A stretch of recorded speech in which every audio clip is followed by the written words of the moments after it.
2026 முதல்வர் ஆகிறார் Vijay. He will create a huge benchmark. அவர் ஒரு கட்டாயமா ஒரு அழுத்தமான தடத்தை பதிப்பார். நான் ஏற்கனவே சொல்லிட்டேன், அவர் முதல் தேர்தலை சந்தித்த விஜயகாந்தை முந்திவிட்டார். இன்னைக்கு அதுல குழப்பம் இல்ல. இன்னைக்கு தேதிக்கு நாம் தமிழரை முந்திவிட்டார். அதுலயும் குழப்பம். அடுத்து எவ்வளவு தூரம் போறது அப்படிங்கிறது கால சூழலை பொறுத்தது.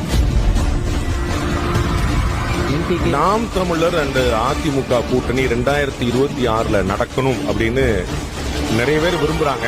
திரு எடப்பாடி பழனிசாமி அவர்கள் அடுத்த கட்டத்துக்கு நகர்ந்துட்டாரு. அந்த என்டிகேக்கு பக்கத்துல இப்ப வேற ஆள் எதிர்பார்த்துட்டு இருக்காங்க. யாருன்னு நீங்களே சொல்றீங்கன்னா